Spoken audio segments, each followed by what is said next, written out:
క్రైస్తల స్తుతితో కూడిన ప్రార్థన 43వ భాగం. కీర్తనలు 36వ అధ్యాయంలో కొన్ని వాక్యాల ద్వారా పూర్తిగా 37వ అధ్యాయం ఆధారంగా ఈ స్తోత్ర వాక్యాలలో సమకూర్చడమైనది. కీర్తనలు 37వ అధ్యాయం మనకు ఒక లోతైన సందేశం ఇస్తుంది. దుష్టులు దుర్మార్గుల విజయాన్ని చూసి మనము దిగులు పడకూడదని, ఎందుకంటే వారి విజయం తాత్కాలికం. కానీ నీతిమంతులకున్న వారసత్వం పరసంబంధమైన దేవుని రాజ్యంలోని ఉన్న పౌరసత్వం అన్నది శాశ్వతమైనది.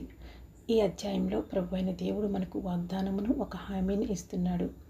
ఆయనను నమ్మిన వారిని ఖచ్చితంగా నిలబెడతాడు. వారి అడుగులను స్థిరపరుస్తాడు. కష్టకాలంలో వారిని రక్షిస్తాడు. దేవునిపై పూర్తిగా నమ్మకం ఉంచి నడిచే జీవితమే నిజమైన ఆశీర్వాదాలకు మార్గం అని ఈ అధ్యాయం మళ్ళీ మనకు గుర్తు చేస్తుంది. కాబట్టి మనము ఈ అధ్యాయంలోని వాక్యాలను ముందుగానే దేవుడు నెరవేర్చాడని, వీటిని స్తోత్ర వాక్యాలుగా దేవుణ్ణి స్తుతిస్తూ ప్రార్థిద్దాం. ఎందుకంటే దేవుడు తన వాగ్దానములను తప్పగా నెరవేరుస్తాడు. ఇంకా జరగకముందే విశ్వాసంతో మన నోటితో స్తుతించడం వలన ఆ వాగ్దానములు మన జీవితంలో అనుభవంగా మారుతాయని విశ్వాసంతో వీటిని పలకండి. ప్రియమైన మా పరలోకపు తండ్రి, దేవా, చెడుతనము చేసే వారికి కలిగే విజయాన్ని చూసి నేను అసూయపడకుండా నన్ను కాపాడుచున్నందుకు మీకే స్తోత్రం. పచ్చిక వలె క్షీణించిపోయే దుష్టత్వమును కలిగి ఉండే వారిపై నా దృష్టి నిలపకుండా మీరు నన్ను నడిపిస్తున్నందుకు మీకే స్తోత్రం. ఈ భూమి మీద సురక్షితంగా నివసించడానికి మీ వాక్యపు నీతిలో నన్ను నడిపించుచున్నందుకు మీకే స్తోత్రం. దేవా, నా ఆశలను, నా కోరికలను మీరు నెరవేర్చుతున్నందుకు మీకే స్తోత్రం. నా మార్గాలను మీకు అప్పగించినప్పుడు మీరు నన్ను నిలబెట్టి స్థిరపరిచే దేవుడువైనందుకు మీకే స్తోత్రం. నా నీతికి ఆధారభూతుడు అయిన దేవుడుగా మీరు నాలో నివసిస్తూ నన్ను ప్రకాశింపజేస్తున్నందుకు మీకే స్తోత్రం. మీరు నాకు ఇస్తున్న విశ్రాంతిని బట్టి మీకే స్తోత్రం. వాక్య సత్యంలో మీరు నన్ను నిలబెట్టి పరలోక వారసత్వంలో నన్ను భాగస్వామినిగా చేసినందుకు మీకే స్తోత్రం.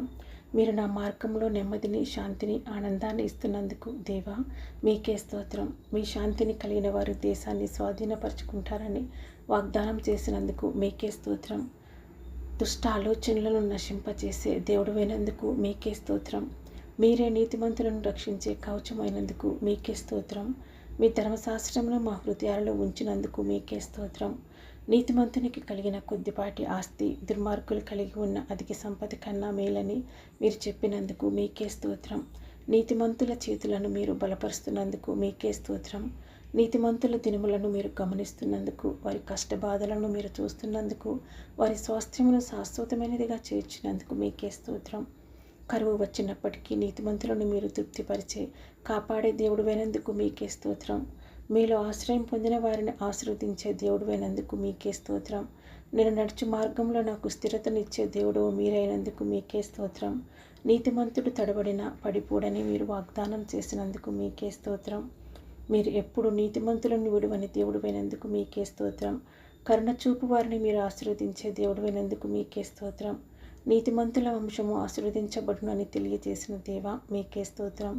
చెడును విడిచి మేలును చేయమని మీరు బోధిస్తున్నందుకు మీకే స్తోత్రం. మిమ్మల్ని ఆశ్రయించు వారికి శాశ్వతమైన రక్షణను అనుగ్రహించే దేవా మీకే స్తోత్రం.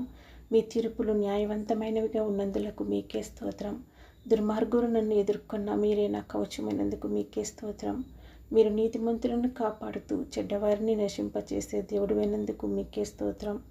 మీరు నీతిమంతులకు రక్షణ కోటైనందుకు, కష్టకాలంలో మా బలము మీరైనందుకు మీకే స్తోత్రం.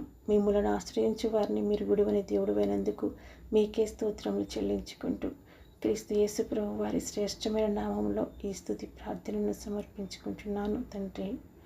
Amen, amen, amen.